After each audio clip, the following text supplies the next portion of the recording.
Hey everybody, it's Friday and we're back finally after I don't know how many weeks we've taken off. I mean, we had some breaking news stuff in between there, but as far as regular videos, it's been probably 6 weeks at least. I haven't counted.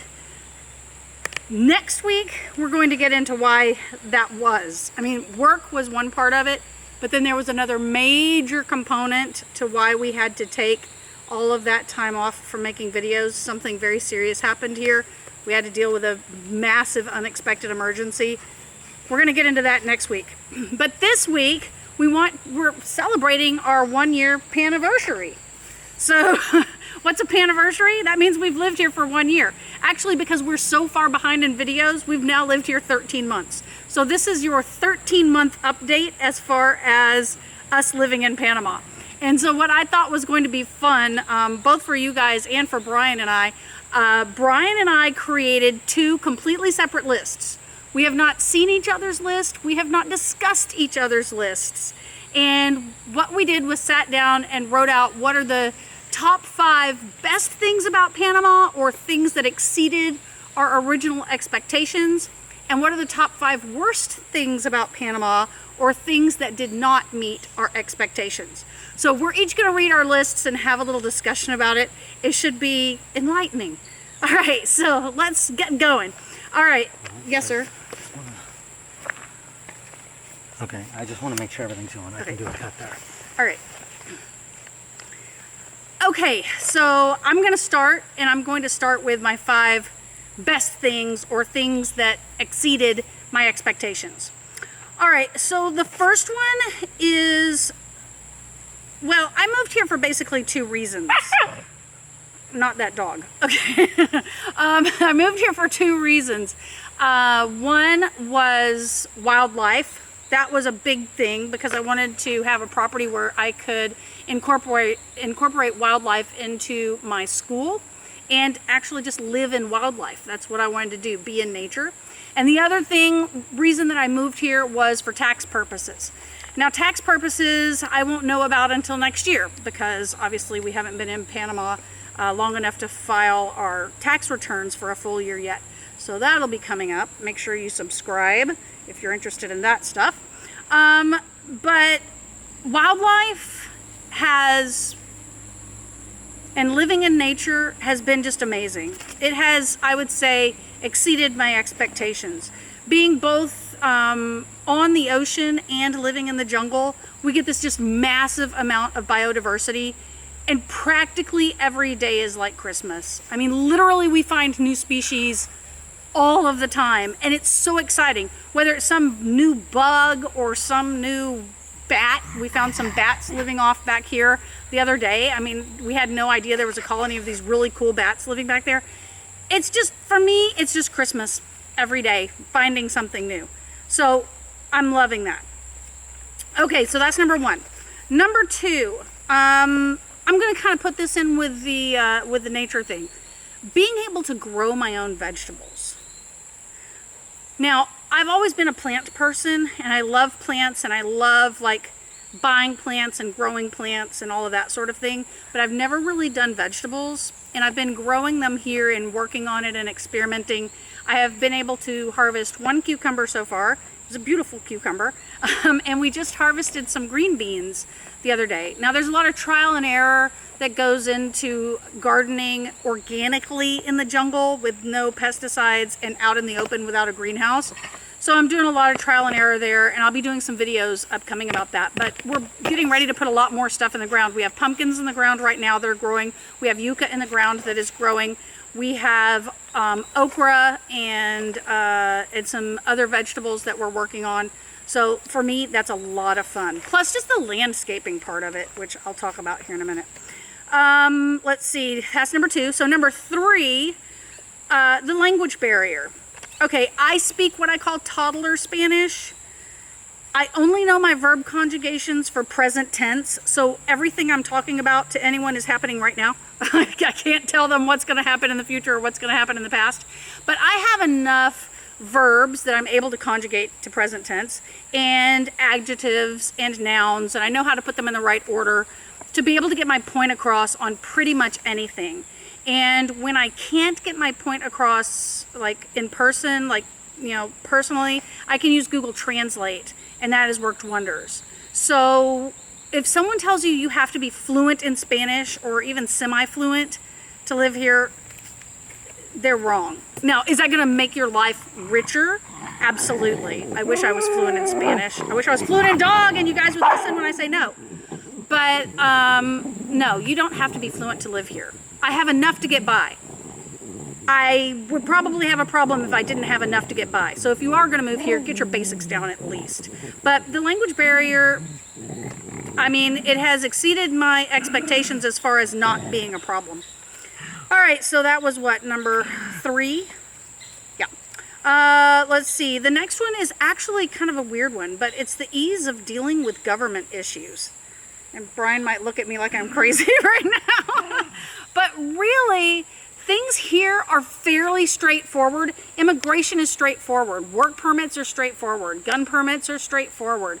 Getting our dock permits together, straightforward. Building permits, straightforwards. Getting permits for cutting down trees. Drop it.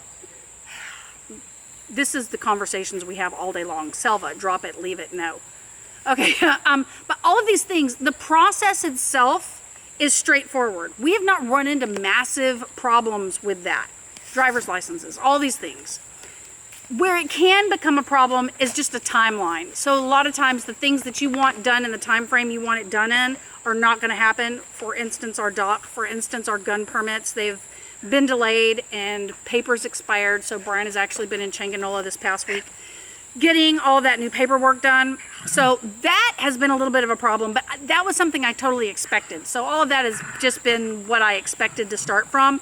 But just the ease and the straightforwardness and the check this box, check this box, check this box, and you will get whatever this is, I'm cool with that. All right, so the next one I have on here is learning to make do with what you have. Now, I will say that, you know, we don't live in Panama City, so we don't have things at our fingertips. We live in the jungle of Bocas. So, guys, stop it. So, we don't have the option of just running down to the store and getting things that we need quickly. We're 20 minutes to the nearest very small town where there's basically a ferreteria. We're almost an hour to where there's an actual decent grocery store in Changanola. And then we're pretty much 3 hours from real civilization if we want to go to like Boquete for restaurants or David for shopping. So we really have had to learn to make do with what we have. You know, in Los Angeles, you want something, you run to Target, you run to Lowe's, whatever it is. Here, you really take the things that are on the property and figure out ways to repurpose them or use them in a way that will help you complete whatever task you're trying to get done. So that's actually pretty cool. I like that. And I actually have 6 on my best list, so I'm going to come back with one more, and that is community. I'm not much of a community person. I'm not super social at all. And I will say, though, that being here and being remote, it's very important that you kind of hook in with your tribe, and that's not every expat, I promise you. We have a very small group of expats that we socialize with. And then we socialize like kind of on a work basis, but also on a friend basis with our employees, Popsy and Timo. And the community from around Panama that has helped me with different things that I don't even know them, like people coming together to help me in major emergency situations, which is like what we're going to talk about next week, has really just blown my mind and made me very proud to be living here in Panama and see how people kind of work together.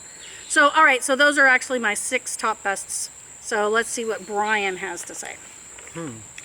Well, I would say number 1 is just the way we've adapted to living here.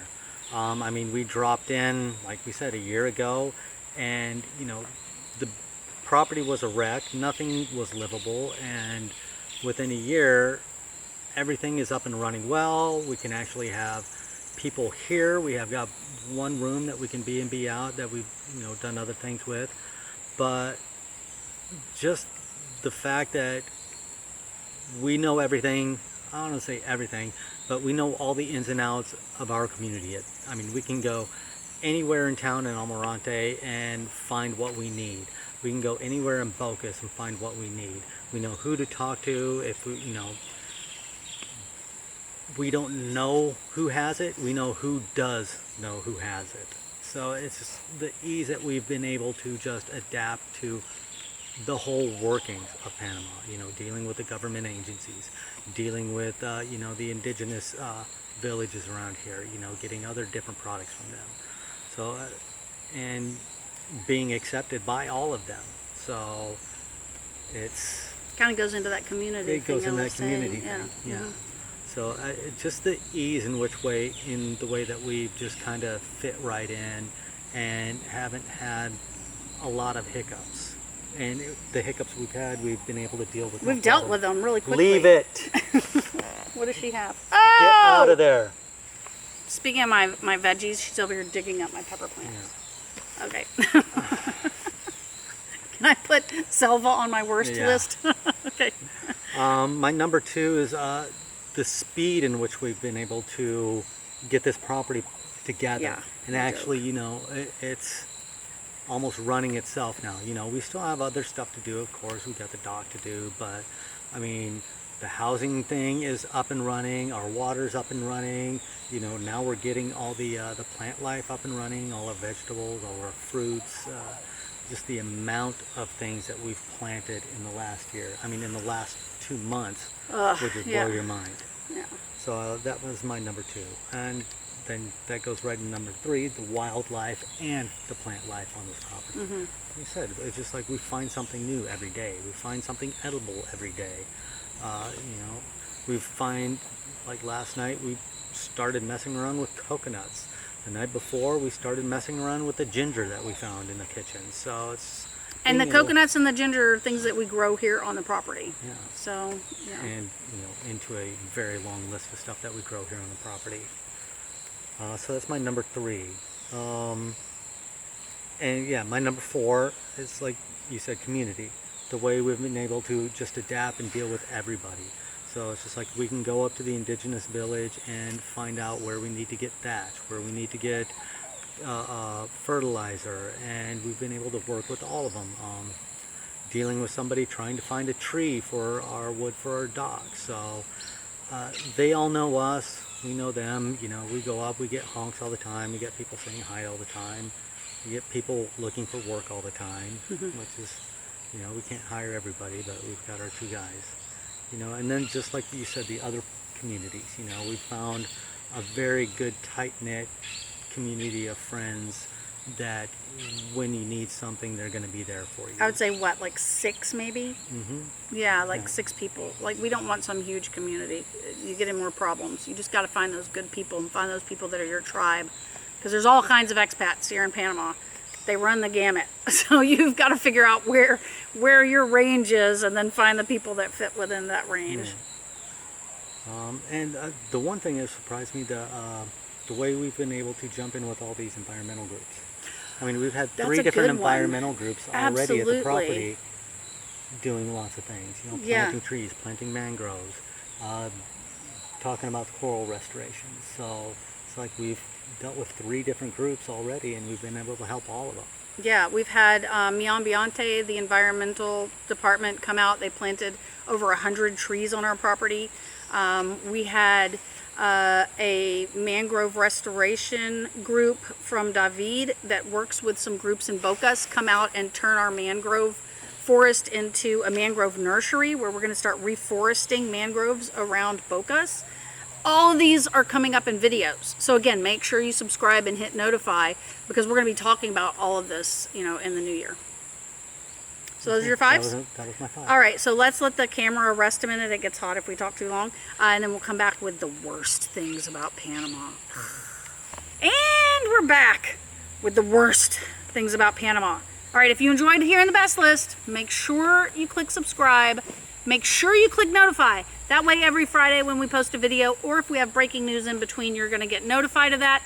And make sure that you join our I Go Panama Facebook group because I am over there every single day. Me and about 1,700 at this point other expats and tourist kind of people talking about all things Panama. So if you have your own best and worst list, we'd love to hear it. Come on over to the group and let's talk about it. All right, so worst list. Bugs. Okay, bugs, as I wipe another one off my face. Look, we live in Panama. We live in the jungle. I knew there were going to be bugs. So it's not like I got here and I'm like, oh my gosh, there's bugs in Panama. Freaking duh. Okay, there's bugs in Panama. The wilderness anywhere, you're going to have bugs. There's bugs. But here, there's lots of bugs. And like coming on vacation and dealing with bugs for like a couple weeks is one thing. Living here for a year and dealing with bugs every day, especially when you don't spray poisons, is a totally different way of life. The main bugs we have here that bug me are puppies. Oh, God. Let's see. I'm trying to decide which is worse, the chitras or the ants. I don't know. They both like are up at the top of the I hate these things list. When I first moved to Panama, my biggest fear of being on this property were the snakes, like the nasty, deadly ones. I don't fear snakes anymore because we never see them. But every day I'm dealing with chitras, which are called no-see-ums, or also sandflies. They're these teeny tiny little things that you cannot even see, but apparently they have mouths like sharks because they latch into you and it feels like someone poking a little hot needle into you. Some people have nasty reactions to them. Thank goodness Brian and I do not. They just bite us and it's annoying as crap and you just wipe it off, but we never have a reaction. Oh my gosh, the chitras. So how do we kind of abate them? Either by sitting with a fan blowing directly on us, or if they get really bad, we'll start like a little fire in a pot on the porch. The smoke keeps them away. But they really only come for like a couple hours in the morning and a couple hours in the evening, so it's not so bad. The other one though is the ants. And the dang ants, every day I am saying at least once a day, hormigas, hormigas, hormigas. Because it's ants, ants, ants everywhere. We have the teeny tiny little sugar ants that get into everything, and as small as they are, they bite freaking hard. We have fire ants, which I grew up with in Texas, and are absolutely horrible. They get into everything. They get on the animals, they get on us. I mean, trying to be in the garden can be just such a massive nightmare sometimes just because of the ant situation. And then there's the army ants, which at least they're not daily like the other two, but when the army ants come marching, not one by one, but like 1 million by 1 million in their black, thick lines and invading our home and invading the buildings because they kind of come in and they eat all the insects and everything out and then they move on. But it's just scary. There's these huge lines of ants and they bite really hard. I've been bitten by those too before. And just ants and bugs. It's annoying. We don't have a lot of mosquitoes here every once in a while, but the chitras and the ants, oh gosh, yeah, they're really a pain in the butt. All right, the other thing is maybe worse than the ants and the chitras, because at least they're not going to kill us, are the road conditions and the drivers here. Again, I was aware of these things prior to moving here. It's not like I got here and I'm like, oh my gosh, there's potholes in the road and no one knows how to drive. I mean, I knew that. I'd spent a lot of time in Central America, but... Los Angeles. Or in Los Angeles, yeah, same thing. But, I mean, it's really frustrating to see the conditions of the roads, especially over here where we are because it's more rural. They have a beautiful new road built from Almirante to Changuinola that's just an absolute pleasure to drive on. It's like the Pan American. But like the road between here and Almirante, potholes, the roads coming in, landslides come across it, and sometimes like locals get out there and try to fix it. I feel so bad for them, but you know, you tip them as you go by or whatever because they're out there at least trying to do something. But, you know, it's definitely not a perfect situation. And the days where we make a trip from here to David and back in one day, that's 6 hours in the car. That road, I mean, they had a major landslide last year, like right at about a year ago. 18 slide, wasn't it? No, it wasn't 18, it was like 7. But one major slide and then like 7 other ones. And that road is just still in very poor condition. Potholes, landslides. We don't drive that road if it's raining. And then the drivers that are on the road, every single week there are probably 3 accidents between Changinola and Cherokee Grande, which is basically this road that just kind of runs in front of our place. It's dangerous. There's blind curves. People pass on the blind curves. They drive way too fast for the conditions. It's insanity, and it can be very nerve-wracking. Okay, number 3 on my top 5 worst list, the quality of items here. And this, I was not prepared for. I thought, okay, if I can find like the brand name or whatever that I'm used to, that I'm basically getting the same quality as in the United States.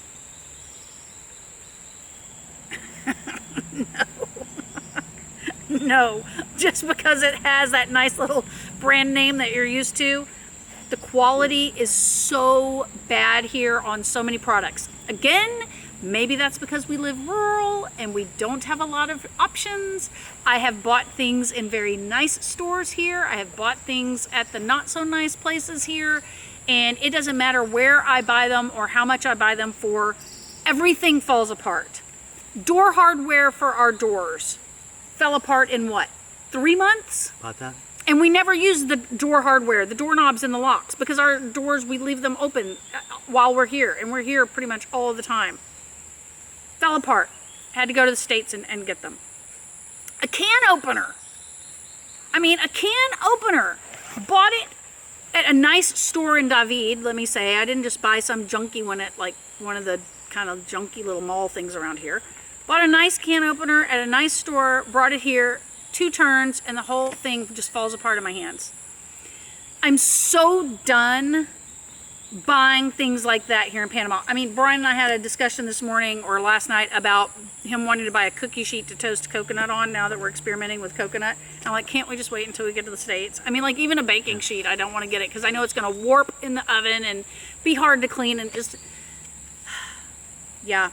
I mean, everything now, I just try to bring it in from the States because I don't want to deal with it. All the tools and, you know, equipment and stuff like that, it's like glorified Harbor Freight stuff.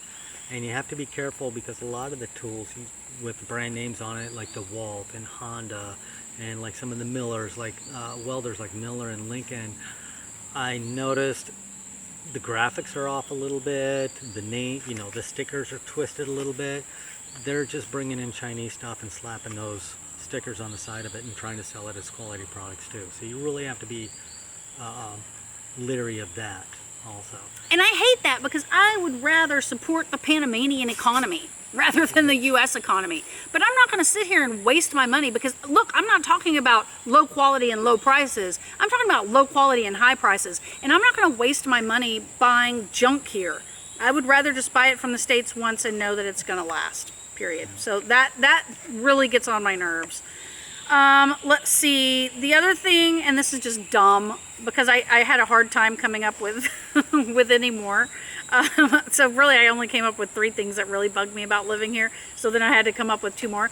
One is that at the end of a work day where we live, and again, look guys, we live in the jungle of Panama in a rural area. If you live in Panama City, this is not a problem for you. But where we live, after we've worked a long day, and I would really just like someone to just deliver a pizza.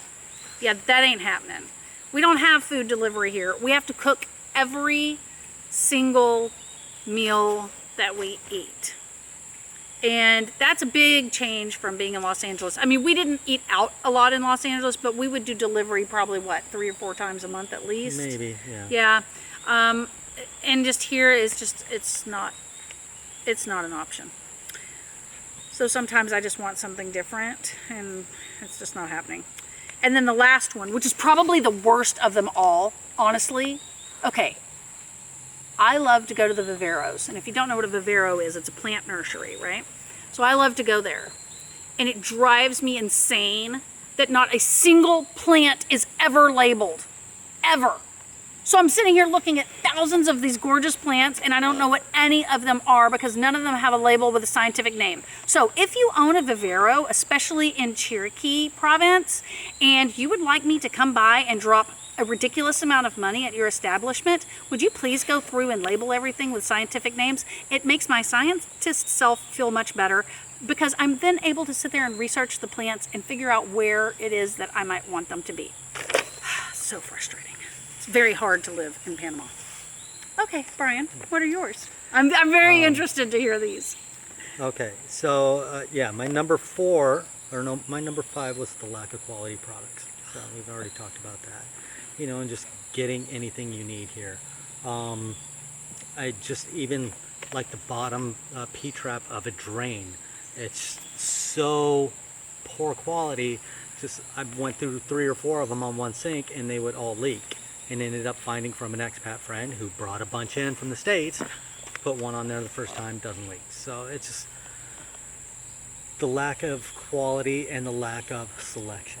So it's like you really need to learn how to make do with what you can find. And that's what we talked about earlier. Yeah. We're very good at that. And a lot of the times, too, if you're building something and you find something you like, make sure you buy way more than you need, because tomorrow you may not get it. Amen. And you just if you find bacon at Price Mart, you better buy all the bacon at Price Mart. If you find cheddar cheese at Price Mart, you better buy all the cheddar cheese at Price Mart. I'm just saying. Now, you said you like the ease. The government agencies have been easy, but the lack of urgency. Well, that's what I said. Yeah, that's one thing that bugs me. The checklist is there to get it done. It's just the timeline. It's just like one of the things, you know, we were trying to get pushed through. The head of the agency was fired, so everybody in that department basically stopped working for a month until they hired a new head of that agency, and then they would find out how he wanted things done, he or she, and then they started back up again. So just dealing with stuff like that. Very good woke catch-up, you Yes. dear. Yes.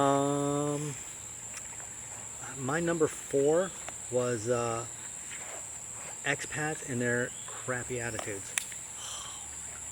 So it's, you know, we're on all the boards and stuff like that, and just the amount of whining and complaining and snarkiness. It's just like, you move down here to live a better life in paradise, and all you do is bitch all the time. And it's not necessarily paradise. I'll go with them on that. It's not always paradise, but holy crap. Do you have to bring all of your U.S. politics with you and all your snarky garbage with you? That's why if you're on these groups and you're sick of people's politics and stupid junk that they bring down here, go to the I Go Panama Facebook group linked below, because I moderate that thing and I don't allow it. Or you get ridiculed for asking a question that somebody else thought was stupid. Yeah. No, we don't play reason that. for that. Yeah, we don't play that. My number 2 was the general, and we found this in a lot of different countries, you know, it's Central American countries, some of the Asian countries, the general lack of being unappreciative of all the wildlife and environment in your area. That's so good, You know, Brian. and it's just, That's so good. it's just, you don't know what you got unless, you know, if you didn't have it. Leave it alone. Anybody want a puppy? That's next week's video. So but there is a very large community here, mostly young people that are starting to try to take care of the environment, and there's people our age too that are doing some great things, like the when Ambiente came out here to plant trees. There's an expat group, and they're like middle-aged expats like us that live here in Bocas, that have the nonprofit group that works along with Ambiente to get all these trees planted. So there's a lot of people that are doing good. But there's a lot of people that really don't appreciate the wildlife, don't appreciate the nature, don't appreciate the environment.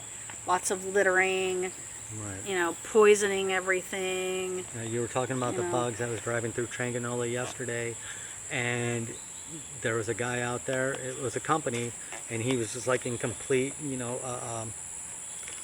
chemical suit, fogging this whole house, you know, for bugs.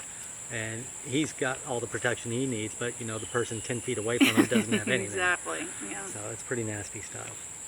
And my last one, my number 1, is in Panama. I'm so excited to hear I'm really this. surprised you didn't think of this one. Really? Okay. Yes. Am I going to revise my list? Possibly. Okay, what's it? No one ever shows up on time. That's Ever. a lie. That's a lie. Demas Demas, always one, shows up on one, time. One. No. Daniel that did the dock stuff, he showed up on time. Okay, 2. When, Leave it. when Ambiante was coming out here, they showed up on time.